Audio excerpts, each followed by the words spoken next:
belajar untuk mensyukuri setiap rancangan Tuhan yang Tuhan percayakan untuk kami kerjakan. Karena di dalam rancangan Tuhanlah kami boleh mendapatkan damai sejahtera daripada Tuhan. Dan kehendak-Mu lah yang akan mendatangkan kebaikan untuk kami boleh semakin hari semakin berkenan di hadapan Tuhan. Ajar kami terus untuk kami boleh mengerti setiap rancangan Tuhan. Karena dalam keterbatasan kami sebagai manusia, kami butuh Engkau, terang Roh Kudus-Mu untuk menunjukkan jalan dan hikmat-Mu untuk kami boleh mengerti dan melakukan yang terbaik yang dapat kami lakukan. Terima kasih Tuhan, dan kami sebentar akan belajar kebenaran firman-Mu dan juga akan masuk di dalam perjamuan yang kudus untuk memperingati akan korban Yesus di kayu salib, sehingga kami boleh ada persekutuan dengan tubuh dan darah-Mu, karena kami adalah milik-Mu dan kami butuh Engkau. Terima kasih Tuhan, kami sambut kebenaran-Mu hanya dalam nama Tuhan Yesus Kristus. Haleluya, amin. Silakan duduk ibu bapak dan saudara yang dikasihi Tuhan Yesus Kristus. Shalom. Shalom. Selamat pagi ibu bapak dan saudara. Wajah yang penuh sukacita. Kosuki sudah sukacita, wajah berseri-seri. Cuma masih sedikit ya, masih koma ya, dalam arti sembuhnya masih koma. Tapi pulang dari sini nanti habis ibadah langsung sembuhnya sempurna ya. Maksudnya Tuhan Yesus memberkati. Jadi lelah ibu bapak semuanya, dan saya juga kakinya pegel semua saudara. Ternyata saya sudah umur juga, padahal saya merasa saya masih muda. Saya merasa karena perasaan itu nggak benar ya kan, nggak menyadari. Dan kita lihat puji Tuhan, ini jiwa-jiwa muda yang tadi singer itu ya, suaranya melengking semua gitu kan, suaranya tinggi-tinggi semua. Dan itu suatu hal yang luar biasa, dimana ketika kita melayani Tuhan itu jangan kita berpikir untuk pensiun ataupun kita mengambil posisi mundur. Tetapi di dalam Tuhan, ketika kita ingin melayani Tuhan, sampai kapan? Sampai Tuhan panggil kita. Melayani Tuhan itu sampai Tuhan panggil kita, sampai Tuhan katakan kamu sudah pensiun. Tapi ya jangan diri kita yang mempensiunkan diri, biarlah Tuhan yang mempensiunkan kita ya. Tetapi di dalam hal, kalau kita di dalam organisasi ada dua hal, jabatan struktural dan jabatan fungsional. Kalau fungsional itu secara fungsi, saudara tidak boleh sampai mundur, karena selama kita masih bernafas maka fungsi kita masih berfungsi. Tetapi di dalam struktur mungkin ada jabatan yang harus kita serahkan kepada estafet, kepada kepemimpinan berikutnya. Itulah struktural, karena struktural itu ada masanya. Tetapi dalam jabatan fungsional sampai Tuhan memanggil kita. Jadi ibu bapak, di dalam kita melayani Tuhan di dalam gereja kita, jangan kita berpikir untuk pensiun ataupun mengundurkan diri sampai Tuhan panggil kita. Karena itulah fungsi kita untuk di dalam tubuh Kristus adalah untuk berperan, untuk berkarya. Tetapi di dalam jabatan struktural ada masanya. Kalau saudara kita mungkin kita sudah ada batas kemampuan kita perlu mengestafetkan pada kita berikutnya. Seperti kalau saya analogikan adalah demikian. Kita mungkin punya keluarga, dalam ketika kita mengambil keputusan untuk berkeluarga, punya keputusan untuk menikah, tentu tujuannya adalah kita mungkin untuk beregenerasi, punya anak dan kita meregenerasikan. Ketika kita punya anak, regenerasi yang kita inginkan anak itu kita akan didik dengan baik, sekolahkan dengan baik, supaya mungkin harapan kita anak kita harus lebih baik daripada kita sebagai orang tua. Itu harapan orang tua yang baik adalah demikian. Anak-anak kita harus lebih baik daripada kita. Kalau kita mungkin lulusan SD, SMP, SMA, anak-anak kita harus lebih daripada SMA.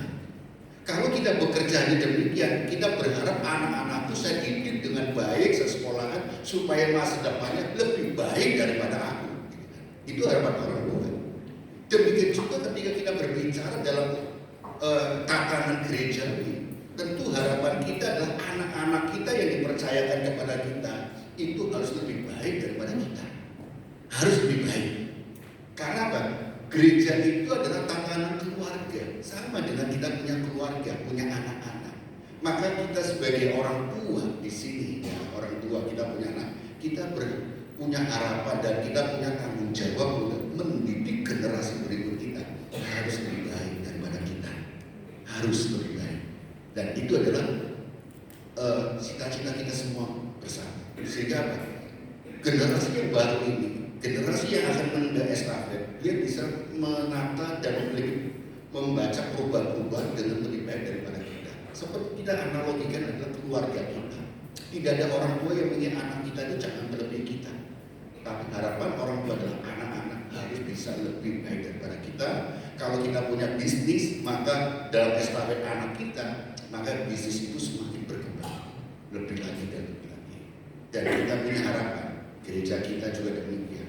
Di tangan anak-anak muda harus lebih baik lagi dan lebih besar lagi. Ya, amin. Dukung mereka semua di dalam doa, dalam support apa yang kita punya untuk generasi kita lebih baik lagi. Karena gereja akan tetap ada selama Tuhan Yesus ada dan dunia masih ada, gereja Kaliasih masih tetap ada. Tetapi kita akan berubah, bergeser. Di dalam setiap masa ada orangnya, dan setiap orang ada masanya, saudara. Ya, setiap waktu ada orangnya, dan di setiap orang ada waktunya. Jadi kita mau tidak mau harus bergenerasi setiap waktunya. Nah, pada pagi hari kita akan belajar tentang satu topik yang saya beri tema, itu tentang kemerdekaan, kebenaran yang memerdekakan. Kebenaran yang memerdekakan. Saudara, ada satu pertanyaan yang saya sampaikan kepada saudara. Apa sih bedanya melakukan yang benar dan melakukan yang baik? Apa bedanya benar dan baik? Kalau kita mau singkat adalah benar dan baik. Seringkali kita kadang-kadang bingung, kita mengatakan kita benar atau kita baik. Kita melakukan sesuatu yang benar, apa kita melakukan sesuatu yang baik. Alkitab selalu mengajarkan kita banyak kata-kata, ada kata benar dan kata baik. Janganlah kau jemu-jemu untuk berbuat baik. Dan kadang-kadang juga ada apa? Yang benar. Nah, saudara, kalau kita mengatakan dan kita ingin mengetahui apa bedanya benar dan baik, kalau kita berbicara versi Alkitab, maka benar itu adalah ukurannya adalah ada satu aturan atau ketetapan yang kita sepakati. Di dalam Alkitab adalah yang benar itu adalah firman Tuhan, itu adalah ketetapannya. Jadi kalau kita melakukan sesuatu yang benar ada dasarnya, yaitu dasarnya adalah firman. Maka itu kita bisa dikatakan benar. Di dalam kehidupan bangsa Israel, maka yang dikatakan benar adalah ketetapannya adalah hukum Taurat. Itu adalah benar. Dan itu sifatnya adalah rasional. Karena ketika benar berbicara tentang hukum yang ada yang tertulis itu, maka ketika tidak sesuai dengan hukum, maka itu salah. Kebenarannya adalah mutlak kalau kita berbicara benar, karena dasarnya undang-undang, dasarnya hukum. Kalau di hukum bicara A, ya semua harus A. Nah, itu adalah berbicara kata benar. Tetapi kalau kita berbicara kata baik, baik itu adalah segala sesuatu yang tujuannya sifatnya adalah, kalau kita lihat berdasarkan apa yang kita lakukan itu dampaknya apa untuk orang lain, apa yang dibutuhkan orang lain. Jadi bukan peraturan, tetapi adalah hatiku yang menggerakkan dia tujuannya.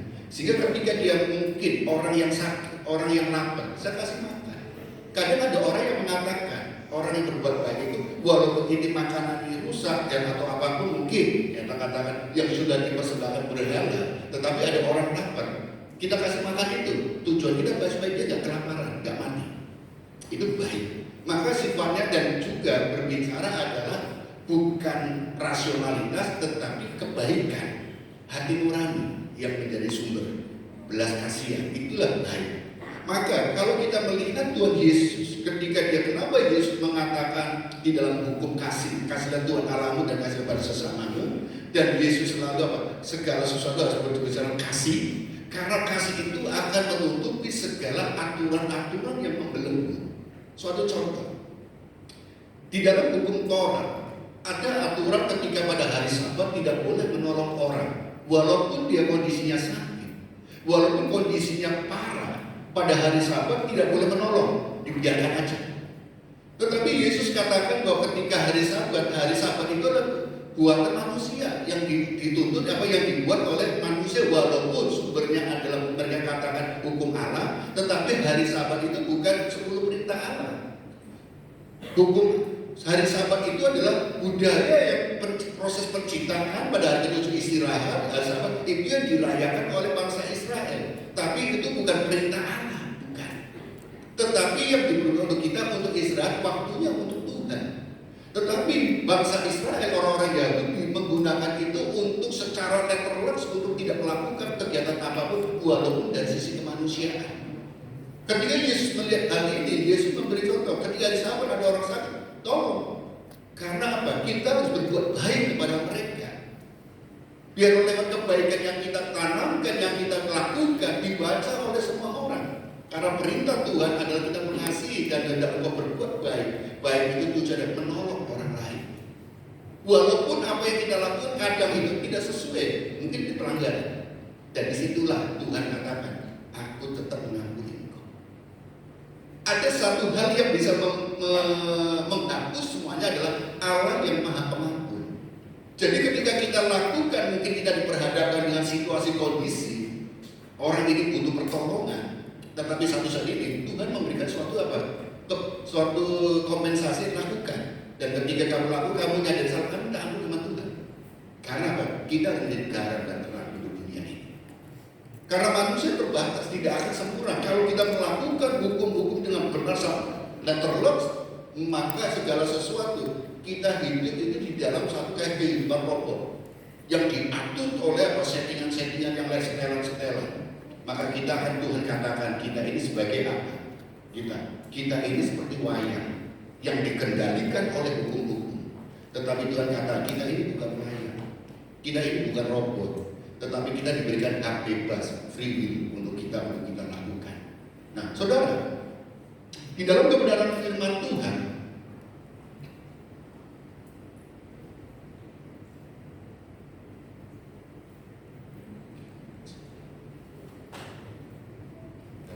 di dalam Yohanes, kalau kita lihat di dalam bacaan ayat kita dalam Yohanes pasal 8 ayat 30 sampai 36 dikatakan demikian.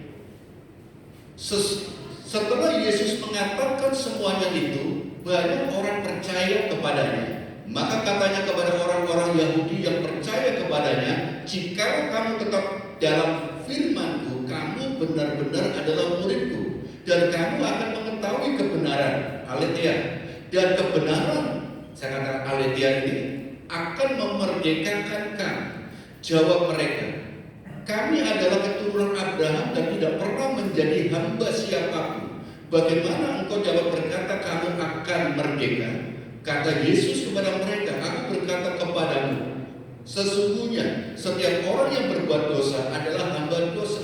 Dan hamba tidak tetap tinggal dalam rumah, tetapi anak tetap tinggal dalam rumah. Jadi apabila anak itu memerdekakan kamu, maka kamu pun benar-benar merdeka. Ada dua pembicaraan dalam hal konteks ini adalah orang yang memiliki paradigma hukum Taurat. Dan satu, Yesus mengatakan dalam paradigma di dalam hukum kasih, itu Tuhan Yesus. Sehingga ketika kita mau pembicara dengan paradigma yang berbeda, maka persepsinya, perspektifnya berbeda, menghasilkan perspektif dan persepsi yang berbeda karena paradigmanya berbeda. Nah, saudara, orang-orang yang berbicara dan bercakap-cakap dengan Tuhan Yesus, mereka memiliki, khususnya orang-orang Yahudi, punya paradigma adalah kita ini hidup di dalam lingkungan dosa. Kita ini diperhamba oleh dosa, sehingga setiap tingkah laku kita selalu tidak akan terlepas dengan namanya dosa. Namanya hamba dosa, ya hamba dosa. Walaupun mereka sudah melakukan menjadi umat pilihan Allah dari keturunan Abraham, tetapi mereka harus melakukan tindakan-tindakan untuk menebus dan memperdamaikan dirinya dengan Allah Bapa. Yaitu dengan apa? Memberikan korban-korban persembahan, memberikan korban sembelihan, sehingga darah korban itu disembelih, dibakar, dan darahnya yang tercurah dan dagingnya dibakar, maka akan membumbung tinggi untuk diterima oleh Bapa di surga. Nah, saudara, tetapi Yesus katakan bahwa dalam hal ini kamu sudah di dalam Tuhan, tidak perlu kamu sudah lepas dari hamba dosa. Karena apa? Anak sudah menebus, dikatakan demikian. Jika engkau tinggal, misalnya firman Tuhan katakan, jikalau kamu tetap dalam firmanku, kamu benar-benar adalah muridku, dan kamu akan mengetahui kebenaran, dan kebenaran itu akan memerdekakan kamu. Jika kita tinggal di dalam Tuhan, di dalam firman Tuhan, maka kita akan menjadi murid Tuhan. Firman Tuhan dengan hukum Taurat. Kalau kita katakan apakah hukum Taurat adalah firman Tuhan? Betul, firman Tuhan. Tetapi ada bagian-bagian yang sudah tergenapi di dalam kehidupan Yesus Kristus. Dan ada hal-hal yang masih dilanjutkan. Jadi kalau kita berbicara apakah Yesus datang meniadakan hukum Taurat? Tidak. Yesus datang untuk menggenapi hukum Taurat. Seperti kalau hukum Taurat kita katakan, kalau kita melihat banyak hukum-hukum yang ditambah-tambahkan oleh orang Yahudi di dalamnya. Baik itu tradisi-tradisi ataupun hukum-hukum etika masyarakat itu dimasukkan dan dijadikan satu sejajar dengan firman Tuhan. Padahal Yesus memberikan hukum yang utama adalah dalam 10 perintah Allah. Itu dari patokan 10 perintah Allah. Tetapi orang Israel, orang Yahudi nambah-nambah semua dalam kehidupan sehari-hari, dalam bermasyarakat, di dalam hal-hal tertentu. Itu adalah perintah Allah, sehingga dosa. Maka apa itu dosa? Dosa itu adalah pelanggaran terhadap perintah Tuhan. Itu dosa. Sedangkan sanksi adalah pelanggaran terhadap ketentuan yang ada di dalam masyarakat. Harus kita bedakan dosa dan sanksi. Dosa adalah pelanggaran terhadap perintah Tuhan, hukum Tuhan, itu adalah dosa. Tetapi kalau kita berbicara sanksi adalah setiap kesalahan yang kita lakukan, tindakan yang melanggar etika bermasyarakat, etika di dalam organisasi, maka ada sanksi. Nah, ketika kita berbicara hal ini, maka kita harus memahami juga bahwa kita ini di dalam, karena kita hidup di dalam mata Tuhan kita dosa, maka kita diperhamba oleh dosa. Sehingga mereka untuk melepaskan dosa itu, dia melakukan tindakan-tindakan dengan korban-korban untuk memperdamaikan. Tetapi itu tidak bisa sempurna. Dia harus melakukan terus-menerus. Nah, saudara, di dalam Tuhan, kalau kita menuruti, tinggal jikalau kamu tetap dalam firmanku, kamu benar-benar adalah murid.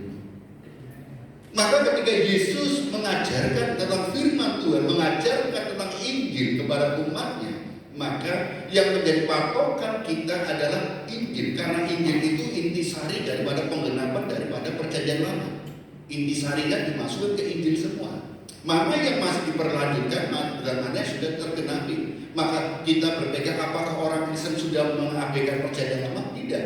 Kita daripada membaca buku yang tebal Alkitab itu, lebih baik kita intisarinya adalah Injil. Kita baca Injil tentang bagaimana Yesus menggenapi perjanjian lama, Yesus menebus tentang konsep penebusan dalam perjanjian yang lama, dan Yesus mengajarkan semuanya. Oleh karena itulah sebagai orang percaya, saudara perlu, bagi orang-orang yang mungkin kita ini dulu belajar firman Tuhan, pelajarilah Injil. Kalau saudara membaca langsung perjanjian lama dari Kejadian, sampai ke Bilangan, Imamat, akhirnya pusing tidak mau baca, saudara. Betul? Angka-angka, ukuran-ukuran pusing, ya kan? Lebih baik kita mulai dari mana? Injil. Karena Injil yang akan mengetahui bagaimana karya Yesus di dunia ini, penebusan itu, korban Yesus.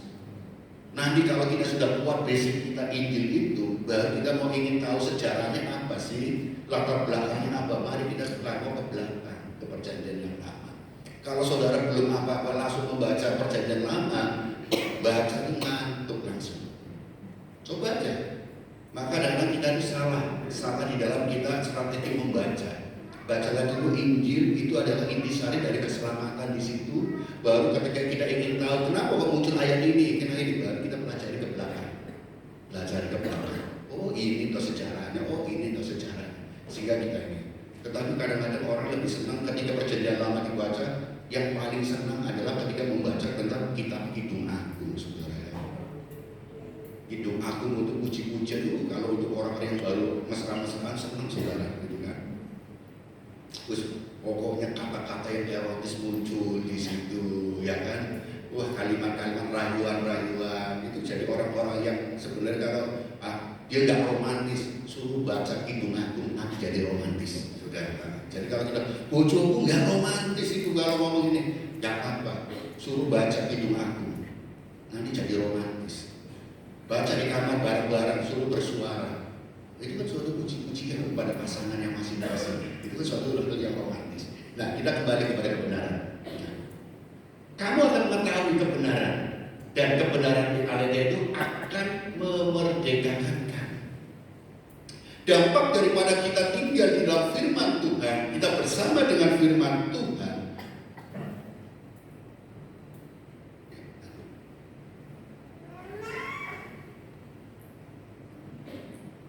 Kalau kita berbicara tentang kebenaran kepada kebenaran itu ada dua hal yang harus kita lihat. Di dalam Alkitab ditulis kebenaran itu dengan dua kata, aletheia dan dikaiosune. Aletheia dalam bahasa Inggris adalah the truth, sedangkan dikaiosune adalah rekonesis. Ya, ini ada dua. Jadi kalau kita berbicara Alkitab ada kata kebenaran, kita lihat dulu kebenaran apa. Di dalam Alkitab ada dua istilah, aletheia dan dikaiosune. Apa sih aletheia? Aletheia itu adalah kebenaran yang berdasar dari pikiran Allah. Kebenaran yang berdasar pikiran Allah. Kebenaran Allah itulah, itu aletheia, kebenaran Allah. Sedangkan dikaiosune adalah kebenaran yang berdasar pikiran manusia. Jadi dari firman Tuhan, Allah menyatakan kebenarannya kepada kita menafsirkan. Maka itu kebenaran saya. Apa yang kita lakukan ketika kita membaca firman Tuhan, kebenaran firman Tuhan yang aletheia ini, kemudian kita kan berpikir, menafsirkan, oh begini maksudnya gini, itu kebenaran saya. Dan kebenaran saya bisa berbeda satu dengan yang lain. Maka bisa kadang-kadang seringkali gontok-gontokan karena apa? Kebenaran yang kita tafsirkan sendiri, gitu kan. Tapi kebenaran Allah, aletheia ini tidak boleh orang tuh berdebat, sudah mempertanyakan, nggak perlu. Karena apa? Kebenaran Allah ya sudah sejati, sudah absolut, nggak bisa dibantah. Kebenarannya nanti akan terbukti dan kebenaran ini akan teruji pada perjalanan waktu gitu. Sedangkan kebenaran manusia nanti akan berubah pada perubahan zaman-zaman tertentu, karena perubahan dunia ini akan berubah tafsiran-tafsiran. Seperti kita lihat, pemahaman Alkitab itu berubah banyak hal. Karena kebenaran manusia, cara berpikir manusia itu nggak ada yang konsisten kok manusia. Kita jujur, manusia nggak konsisten. Lihat berubah lagi. Ada perubahan, ada berubah lagi. Karena itu teori manusia. Kebenaran aletheia adalah kebenaran yang sejati. Sedangkan kebenaran dikaiosune adalah kebenaran yang diyakini oleh manusia. Kebenaran aletheia adalah kebenaran yang dilakukan oleh Roh Kudus. Maka dalam Yohanes pasal 14 adalah dicatat roh kebenaran. Dikaiosune adalah kebenaran yang dilakukan oleh daging. Ukurannya adalah manusia, yang bisa dilakukan oleh manusia. Kebenaran aletheia adalah firman Allah. Sedangkan kebenaran dikaiosune adalah ajaran doktrin. Sehingga kalau kita melihat kenapa satu gereja dengan gereja lain bisa ajarannya berbeda, karena interpretasi kita yang berbeda. Itulah dikaiosune, itu interpretasi manusia. Kalau istilah adalah teologi, teologi apakah? Maka ada istilah dalam kalau kita belajar teologi, apakah teologi itu firman Tuhan? Ayo, teologi itu firman Tuhan atau bukan? Bukan. Karena teologi hasil pemikiran, interpretasi daripada manusia. Sehingga teologi satu dengan yang lain bisa berbeda. Ajaran gereja A dan gereja B berbeda. Tetapi sumber daripada interpretasinya adalah firman Tuhan, sumbernya. Ketika saya berbicara sadar tidak sadar, ibu bapak ini adalah teolog tanpa sadar. Karena ketika ibu bapak bercerita tentang gereja, ibu bapak sedang bercerita tentang teologi gereja. Ketika ibu bapak berbicara tentang Yesus Kristus, oh Yesus Kristus juru selamatku, gini kan. Sadar tidak sadar saudara sedang berteologi tentang apa? Kristologi. Ketika saudara berbicara tentang bagaimana setan-setan, malaikat-malaikat gitu kan, saudara sedang berteologi tentang angelologi. Ketika saudara bercerita, kamu mencuri dosa lo, karena dosa ini nanti dihukum masuk neraka. Saudara sedang bercerita tentang apa? Hamartologi, tentang dosa. Kalau saudara sedang bercerita mungkin tentang Tuhan mau datang kedua kali, kita siap-siap. Saudara sedang bercerita tentang eskatologi. Itulah teologi. Jadi sadar tidak sadar kita akan selalu berkata demikian. Kita adalah teolog. Kita, ibu bapak ini ketika berbicara tentang Alkitab, ajaran Tuhan Yesus tentang ini, maka satu dengan yang lain bisa berbeda. Nah, kalau kita mengikuti kedagingan kita, akhirnya kita merasa paling benar dan akhirnya ribut. Padahal kita belajar Alkitab itu tujuannya untuk apa sih? Kita menafsirkan Alkitab, kita mendapat sesuatu maknanya, kita lakukan. Karena kita adalah pelaku firman Tuhan, bukan untuk diperdebatkan. Dulu di asrama pernah terjadi kakak itu sampai belajar itu berantem saudara, pukul-pukulan. Karena kamu bukan jadi pelaku firman, tapi kamu malah justru mempermalukan firman, gitu kan? Pukul-pukulan saudara.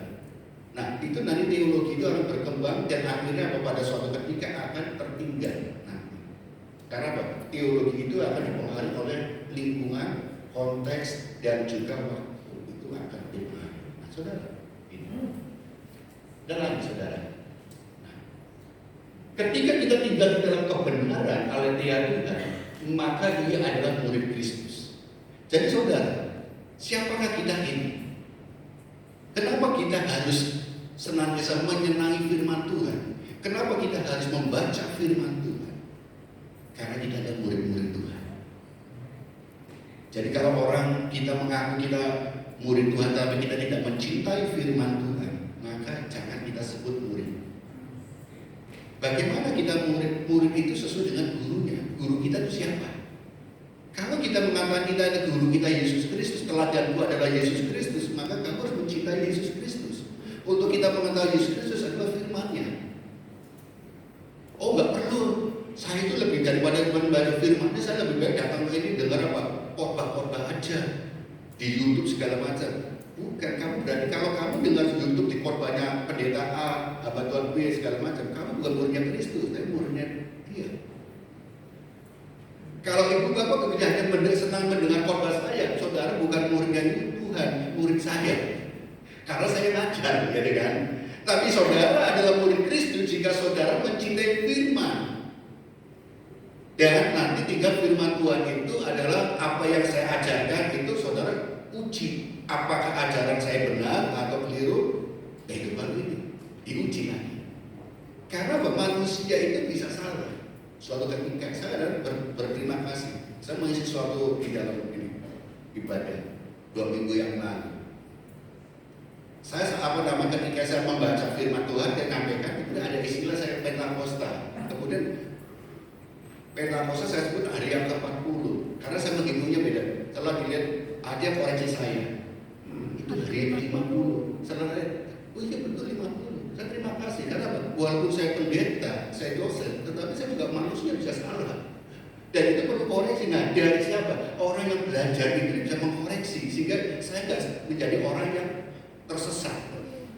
Dan saya juga tidak menyesatkan, gitu kan? Jadi saya koreksi lagi kan, namanya manusia. Manusia itu bisa tersesat atau menyesatkan, gitu kan?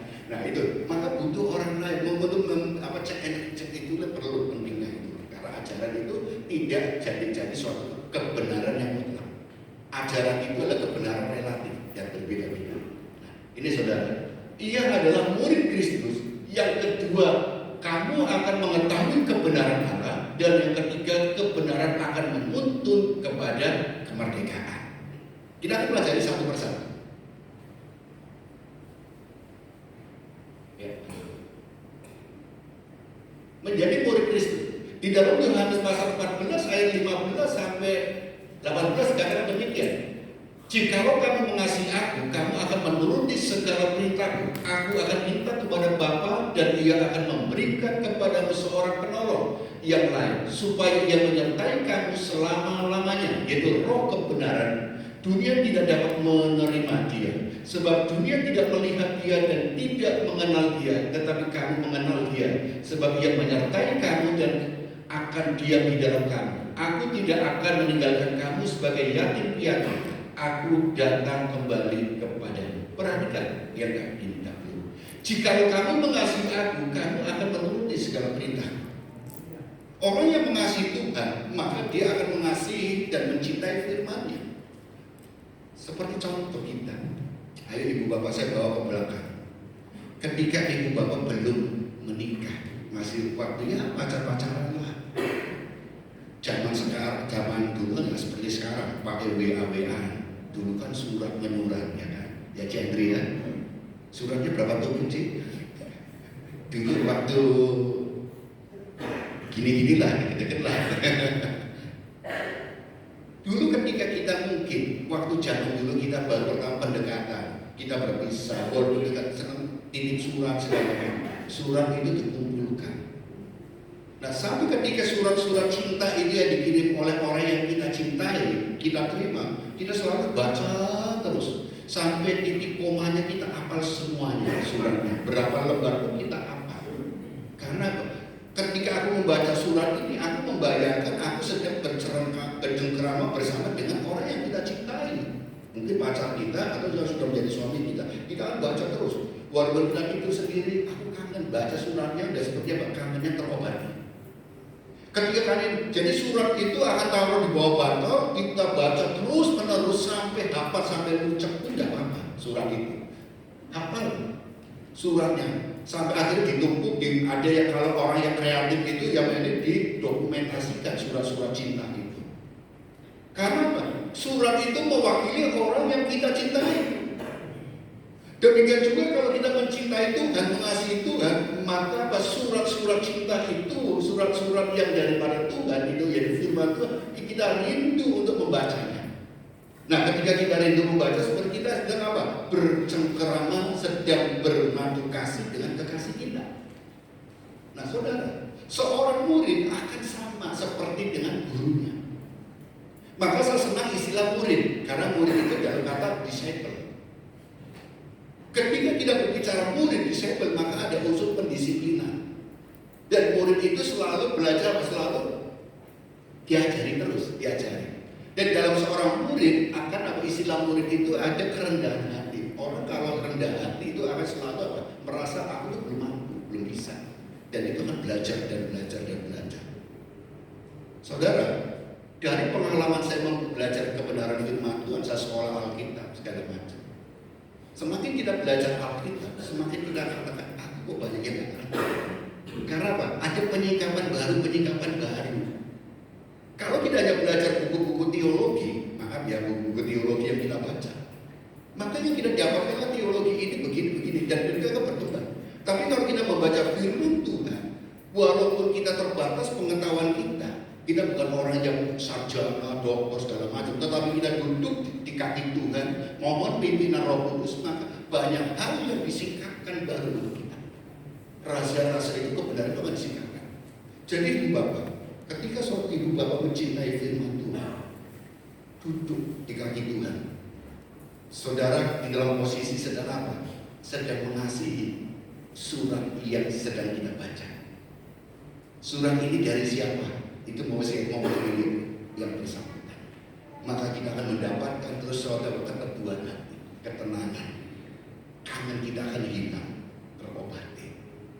Saudara, itulah kenapa kita menyebut diri kita murid. Murid akan diajar.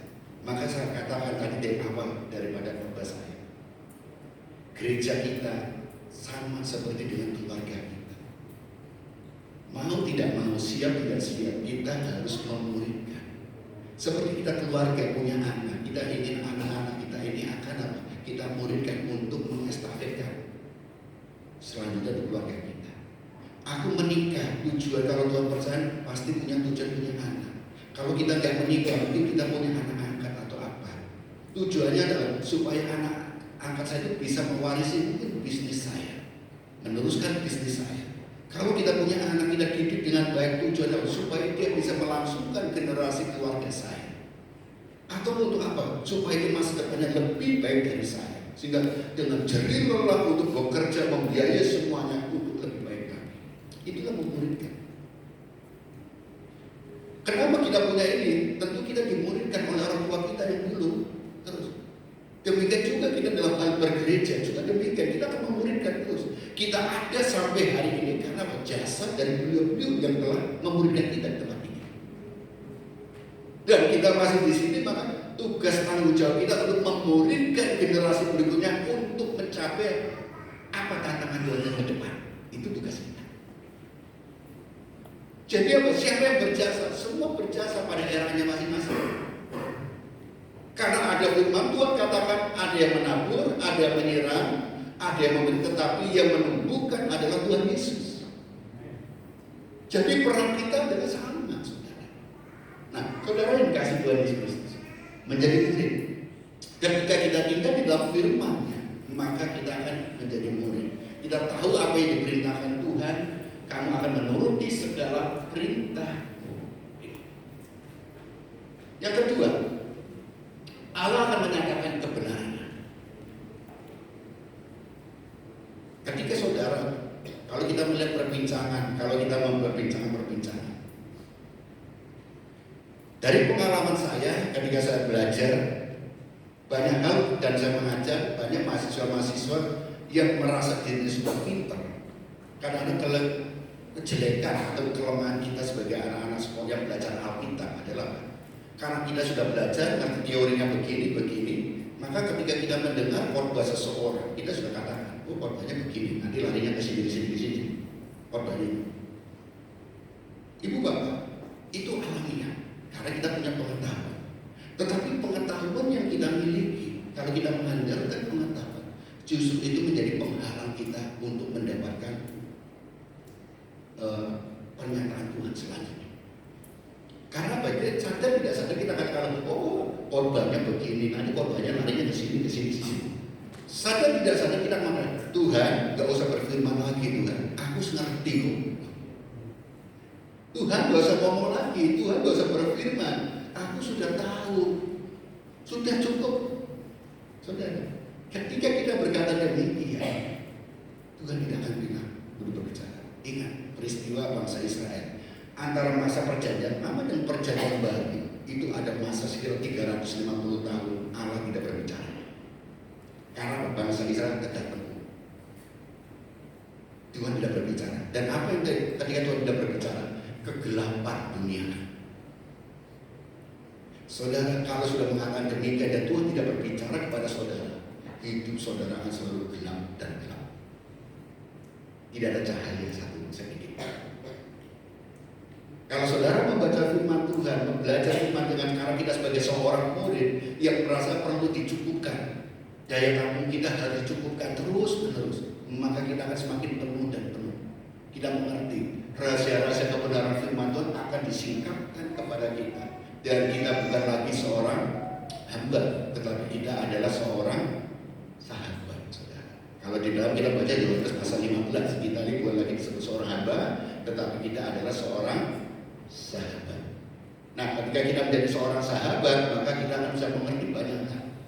Sama saudara mungkin di rumah punya asisten rumah tangga atau punya karyawan atau apa.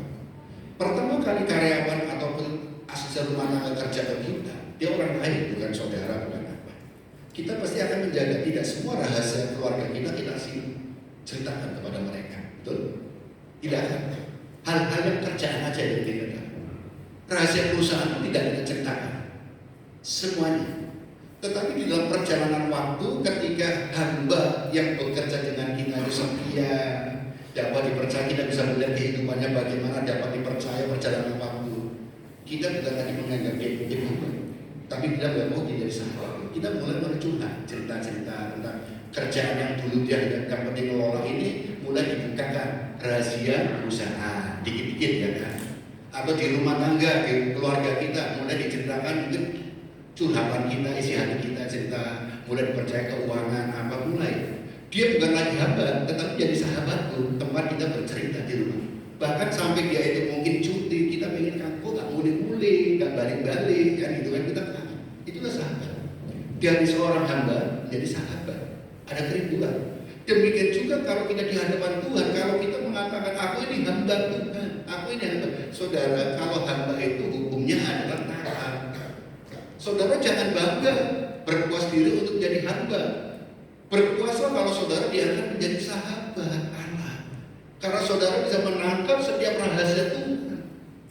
Saudara bisa menangkap apa isi hati Tuhan sehingga saudara menjadi pelaku firman. Bukan hanya sekedar melakukan tanpa tahu apa yang harus kita kerjakan, tetapi saudara tahu karena apa tujuan dan maksudnya apa. Kemarin berian bincang dengan istri saya. Ternyata selama saya di Kaliasin ini sudah apa yang kamu ini sudah di Kaliasin? Oh ya, untuk pernikahan. Saya ternyata sudah di gereja ini sudah pemberkatan nikah 2 kali. Terus kemudian untuk ini apa namanya yang meninggal ini untuk penghiburan ternyata 5 kali saudara, gitu kan? Oh iya. Nah, ketika saya menjalani itu ternyata untuk menjalani hanya seremoni ya kan itu semua orang bisa. Bisa kita lakukan, yang penting ada ini urutannya, tatanannya ini ada ini. Tetapi apa yang perlu kita pahami adalah apa makna dari pernikahan itu, apa makna sakramen, apa makna dari tujuan dari yang kita melakukan itu yang harus kita pahami. Hidup berumah tangga itu gampang, dapat pasangan kita menikah itu sudah selesai. Tetapi apa tujuan kamu menikah? Apa tujuan kamu setelah kamu dipersatukan, hubungan kamu dengan keluarga, dengan apa itu bagaimana? Itu yang harus kita pahami sebagai pasangan rumah tangga, keluarga. Kita menikah tujuannya apa? Kalau saudara tidak pernah punya tujuan apa yang penting aku menikah, ya gampang masalah dikit jadi masalah besar. Tetapi kalau kita tahu apa tujuan kita menikah, apa yang harus kita kerjakan, dan apa tanggung jawabnya, dan apa hubungan kita dalam hal masalah seks, masalah keluarga, hubungan dengan keluarga yang lain, maka itu suatu keindahan. Nah saudara, ini penting saudara. Seperti saudara datang beribadah, apa tujuan? Kalau hanya beribadah saudaranya sebagai tamu, saudara akan jenuh. Tapi apa tujuan kamu ke gereja apa sih? Itu akan membawa kita suatu apa? Antusias untuk beribadah. Kamu jadi orang Kristen, apa sih tujuannya? Ya agama. Saudara akan jenuh jadi orang Kristen. Karena apalagi di negara yang kita itu minoritas, kita banyak ketidakadilan segala macam. Tetapi kalau kita menyadari menjadi orang Kristen tujuannya apa, maknanya apa, dan kita lakukan apa ini segala macam, kita mengerti nilai-nilai yang terkandung, maka kita walaupun kita menghadapi situasi kondisi yang tidak baik, tetapi apa? Kita akan selalu merasakan baik-baik saja. Semakin kita dibabat, semakin kita merambat, gitu kan? Karena apa? Kita tahu menjadi orang Kristen tujuannya apa, nilainya apa, bukan sekedar agama. Nah itu kan. Jadi kita harus bisa memahami hal ini. Karena apa kita lihat? Yang kedua, Allah akan menyatakan kebenarannya. Roh Allah, perhatikan. Sekarang tidak ada penghukuman bagi mereka yang ada di dalam Kristus Yesus. Roh yang memberi hidup telah memerdekakan kamu dalam Kristus dari hukum dosa dan hukum maut. Sebab apa yang tidak mungkin dilakukan hukum Taurat karena tak berdaya oleh daging telah dilakukan oleh Allah dengan jalan mengutus anaknya sendiri dalam daging yang serupa dengan daging. Perhatikan kata yang serupa, jadi tidak sama. Dan daging yang dikuasai oleh dosa, daging selalu dikuasai oleh dosa. Tetapi Yesus Kristus serupa dengan daging, tetapi dia tidak dikuasai oleh dosa. Karena dosa, ia telah menjatuhkan hukuman atas dosa di dalam daging, supaya tuntunan hukum Taurat digenapi di dalam kita yang tidak menurut daging tetapi menurut roh.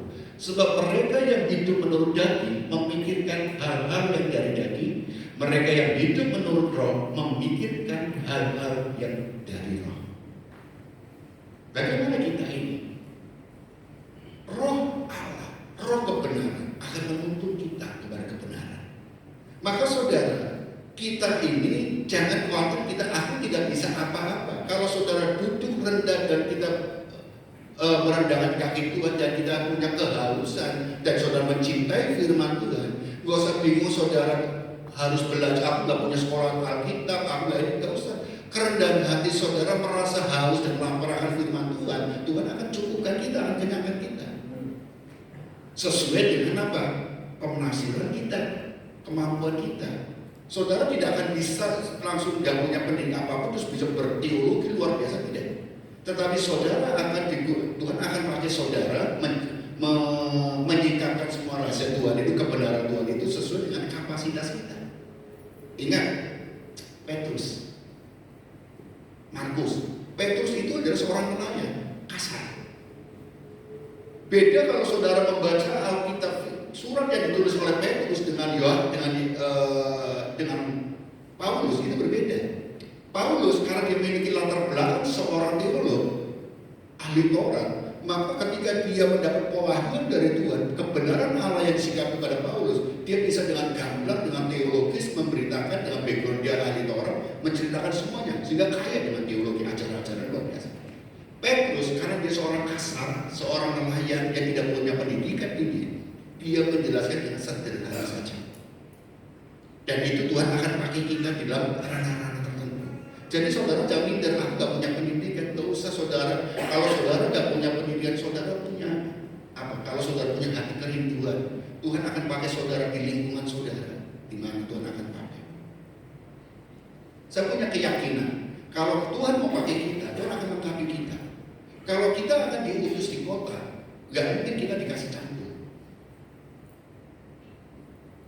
Tetapi kita akan diberikan apa? Mungkin karena di kota mungkin laptop lah, pensil, pulpen, kita akan digunakan dengan itu. Tapi kalau kita diurus ke daerah atau desa, Tuhan akan mengkapi kita dengan campur. Karena kita bisa membantu di sana sesuai dengan lingkungan kita. Tuhan mau pakai di mana. Dan apa ketika saya itu melayani di Kalimantan Tengah, di pedalaman, Tuhan mengkapi saya dengan apa? Dengan hikmat Tuhan. Karena background di sana adalah agama suku sana. Maka Tuhan memberikan hikmat saya tentang bagaimana berkomunikasi dengan mereka. Dan Tuhan nyatakan mujizat-mujizat dalam pelayanan-pelayanan di sana. Karena yang dibutuhkan sana bukan pengetahuan, tetapi mereka adalah mereka yang memiliki pendidikan yang agak tinggi, sehingga mereka melihat bukti.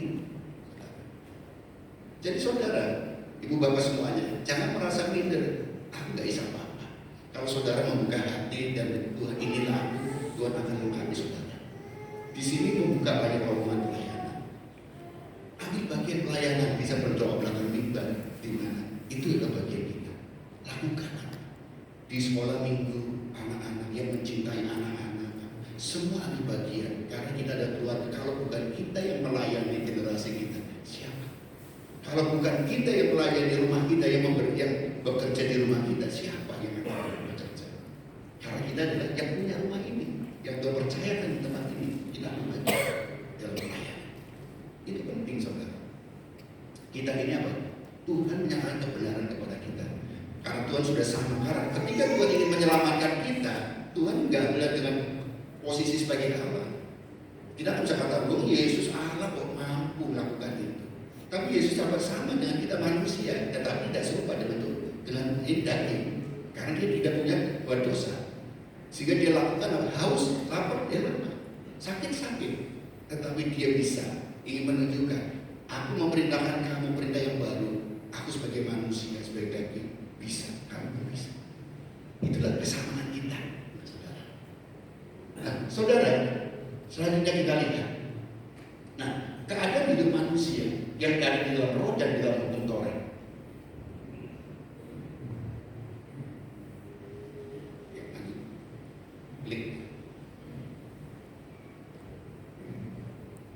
Memberi hidup kalau menurut roh, ya klik semua aja.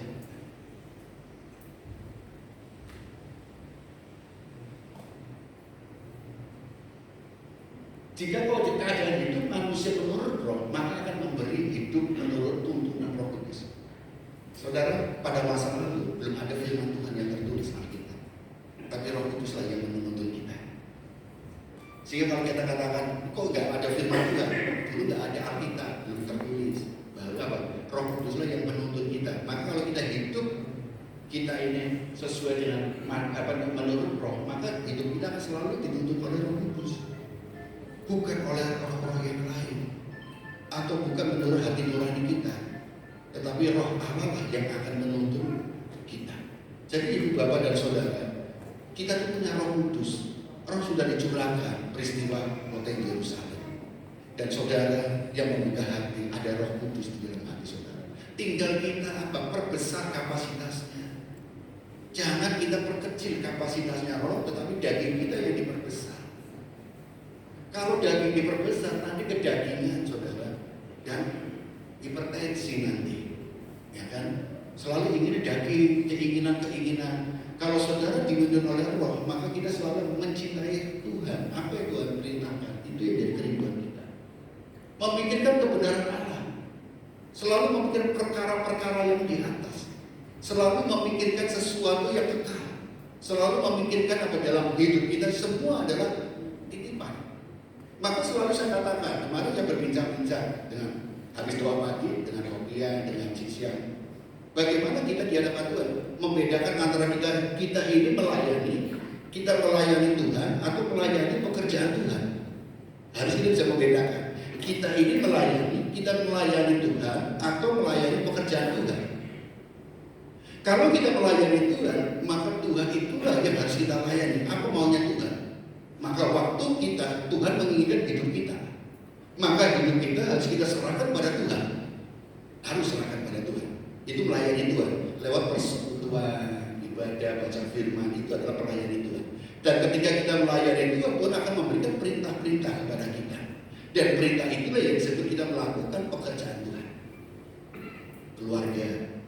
Jangan sampai kita tuh rajin, setia, beribadah ini kalau kita terus kemudian kita keluarga kita abaikan, tidak boleh. Tidak menjadi berkah. Keluarga itu adalah titipan Tuhan. Ketika kita melakukan melayani pekerjaan Tuhan, maka segala sesuatu yang kita miliki itu adalah titipan Tuhan. Karena hidup kita adalah milik Tuhan. Karena ketika kita menjadi milik Tuhan, Tuhan akan melengkapi kita dengan titipan-titipan. Baik itu keluarga, baik itu anak, baik itu harta, pekerjaan, jabatan, semua akan dititipkan kepada kita. Suara yang bagus, potensi kita, itu akan dititipkan kepada kita. Nah, itu perlu kita kembangkan. Sehingga ketika kita mungkin harta kita diambil, bukan segala-gala harta itu menjadi mengambil bagian dari Tuhan. Maka firman Tuhan, kita tidak boleh menjual kepada Tuhan daripada mamon. Tidak boleh, karena mamon itu adalah harta, jabatan dan segala macam. Maka kita tinggalkan. Kalau kita mencintai Tuhan, melayani Tuhan, maka semua adalah titipan Tuhan. Itu bukan menjadi segala-gala. Seandainya Tuhan gerakan kita untuk memberi, berikan. Seandainya Tuhan gerakan kita untuk kita berbagi, bagikan. Itu adalah ketika kita pekerjaan Tuhan. Karena pekerjaan Tuhan masih bisa. Tuhan menginginkan kita adalah hidup kita. Tidak boleh digantikan orang lain. Tetapi pekerjaan Tuhan bisa digantikan orang lain. Kemarin saya bincang, seperti contoh, kemudian cerita tentang anak cucunya. Bagaimana pertanyaan ini apa? Anak peran orang tua tidak bisa kepada anak, tidak bisa digantikan oleh orang lain. Seperti umpama anak saya sakit, anak saya ini. Saya ketika anak saya sakit, anak saya pengen ditunggu saya. Gak bisa saya nyuruh orang supir atau siapa, kamu ganti saya untuk nungguin, gak mau, gitu kan? Karena apa? Anak saya butuh saya sebagai papa atau sebagai mama, gitu kan? Tetapi itu adalah kita terhubung gitu ya. Tetapi kalau kita umpamanya untuk hanya mengantar, kita bisa suruh orang, kita turun orang untuk mengantar. Antar aja. Itulah kita melayani melakukan pekerjaan Tuhan. Ketika saya berkhotbah kemudian saya ada berhalang karena kondisi, saya bisa menggantikan orang lain. Mungkin Pak Jo atau siapa gitu. Tetapi ketika kita di hadapan Tuhan, nggak boleh digantikan orang lain. Harus kita sendiri yang Tuhan mau dengan kita. Saudara, hukum Taurat tidak berdaya oleh daging. Karena hukum Taurat sifatnya adalah menunjukkan dosa-dosa kita. Hukum Taurat adalah sifatnya menunjuk. Loh kan, kamu dosa kan? Nah ini kan, karena banyak hukum itu, aturan-aturan, kebenaran-kebenaran itu yang ditulis itu akhirnya menunjukkan, loh ternyata aku melanggar, ternyata aku melanggar dosa. Itu kan dosa lagi. Loh kok ini dosa lagi? Dosa sehingga dosa kita semakin banyak saudara. Karena sifatnya apa? Menunjukkan aturan-aturan ini. Kalau melanggar ya sesuai dengan aturan tertulis itu, maka itu dosa. Nah, ini. Sedangkan hukum Taurat orang Israel ditambah terlebih banyak sekali, ada 613 yang tertulis. Yang tidak tertulis lebih dari itu. Memikirkan perbuatan daging, saudara. Tujuannya tidak supaya orang dilihat. Jadi apa? Untuk tujuan kita lakukan, yaitu apa? Yang bukan masalah korban, tetapi aku yang penting taat supaya aku masuk surga, supaya aku tidak minta. Aku melakukan ketaatan supaya aku tidak beroleh hidup kekal. Selalu memikirkan apa? Akunya. Orang lain gak masalah, yang penting aku. Menjauhkan yang ketiga adalah menjauhkan hukuman karena menjatuhkan hukuman karena dosa. Dan menunjukkan dosa-dosa kita dan kita ini baru kemudian apa? Menjatuhkan hukuman. Kita dijatuhkan dosa maut, neraka, sehingga manusia terbelenggu, itu nggak ada merdekanya, saudara. Nah, saudara, yang ketiga kita kebenaran Allah yang memerdekakan. Inilah dakwah dari Yesus. Di Yohanes pasal 8 ayat 33 dan 35 dikatakan demikian. Jawab mereka, kami adalah keturunan Abraham dan tidak pernah menjadi hamba siapapun. Bagaimana engkau dapat berkata kamu akan merdeka? Kata Yesus kepada mereka, aku berkata kepadamu, sesungguhnya setiap orang yang berbuat dosa adalah hamba dosa. Dan hamba tidak tetap tinggal dalam rumah, tetapi anak tetap tinggal dalam rumah. Jadi apabila anak, perhatikan, jadi apabila anak itu memerdekakan kamu, kamu pun benar-benar merdeka. Yesus Kristus menjadi serupa dengan datang ke dunia untuk menebus kita. Maka kebenaran yaitu Yesus Kristus, aletheia itu yang memberikan kita akan menjadikan kita benar-benar merdeka. Merdeka dari mana? Dari hidup keagamawian. Aturan-aturan itu akhirnya kita diberikan hukum kasih. Kasihlah Tuhan Allahmu dan kasihlah sesama manusia. Jika kita mengasihi Tuhan dengan segenap hati, pikiran, jiwa dan semuanya, maka kita akan dilihat oleh bagaimana implementasi dari kasih Tuhan. Perintah Tuhan lakukan, mengasihi sesama. Maka hukumnya adalah bukan aturan lagi, tetapi baik atau tidak. Ketika kamu melakukan perbuatan sesuatu, baik atau tidak, kalau kamu harus menolong orang, nyawa orang, walaupun kamu mungkin sedikit melanggar, lakukan untuk menolong orang. Tetapi kamu harus minta ampun, perbaiki lagi. Karena kita dilematis. Maka disebut kalau dalam hal ini adalah ada dalam pengambilan keputusan etis. Seperti kita diperhadapkan dengan orang di dalam dunia kedokteran itu kadang-kadang menyelamatkan dalam kehamilan, menyelamatkan anak atau menyelamatkan si ibu. Dua-duanya kan dilematis. Mau menyelamatkan mama, ibunya, si ibu atau anaknya. Nah itu kadang-kadang kalau menyelamatkan mamanya, anaknya terbunuh, dosa nanti. Lalu bagaimana kalau kita mau menyelamatkan anaknya, ibunya nggak ada? Ini sih dilematis. Maka mereka menggunakan suatu SOP. Aturan kedokteran itu demikian begini. Lakukan. Bahkan ada kita mungkin dalam hal ibu-ibu yang KB, keluarga berencana, menggunakan apa? Ya itu kan, ada sebaliknya seperti itu. Nah ini juga bisa sana. Kemudian kita dalam bela negara, di dalam kita bela negara tentang apa? Sebagai tentara, tentara akan maju di dalam medan perang. Lalu bagaimana? Karena membunuh itu dosa. Lalu bagaimana kita sebagai bela negara? Nah ini kan suatu dilematis. Tetapi itulah keputusan etis yang diatur dan Tuhan akan dalam Alkitab memberikan bahwa pemerintah adalah wakil Tuhan. Dan ketika kita menyelamatkan mana yang lebih baik aspek-aspeknya. Nah ini nanti diputuskan sendiri. Nah kadang-kadang kita dilematis dalam hal-hal demikian. Seperti orang dalam pernikahan antara bagaimana pernikahan itu bercerai boleh atau tidak? Ada pertanyaan pada seperti Alkitab kata yang sudah satu Tuhan ya. Kalau saya ditanya bercerai boleh tidak? Saya katakan jangan bercerai. Lebih baik pisah dulu aja. Dari pisah itu kamu apa? Kangen gak sih? Nah ada tahap-tahapan. Kadang orang bercerai, karena tuntutan pemerintah, karena administrasi negara itu penting juga. Itu kan dilematis seperti itu dilematisnya. Aturan administrasi negara itu bagaimana? Itu akhirnya dilematis. Sehingga apa? Itu yang dituduh akhirnya membuat suatu organisasi, membuat suatu SOP, aturan. Maka GBPS punya aturan yang dituangkan dalam anggaran dasar, anggaran rumah tangga. Itu yang harus kita lakukan. Kemudian bisa dituangkan di dalam apa? Doktrin. Nah ini arah turunan daripada tafsiran-tafsiran dalam Alkitab itu, firman Tuhan itu ditafsirkan. Karena ada hal-hal yang ranah-ranah yang menjadi abu-abu yang kita tidak bisa mengerti. Maka itulah tuntutan. Saudara, kalau saudara dekat dengan Tuhan, mencintai firman Tuhan, saudara ke dalam mengambil keputusan dalam suatu ranah yang abu-abu antara memilih A atau B, Tuhan akan memberikan hikmat pada saudara. saudara akan diberikan hikmat Tuhan untuk mengambil keputusan yang tepat.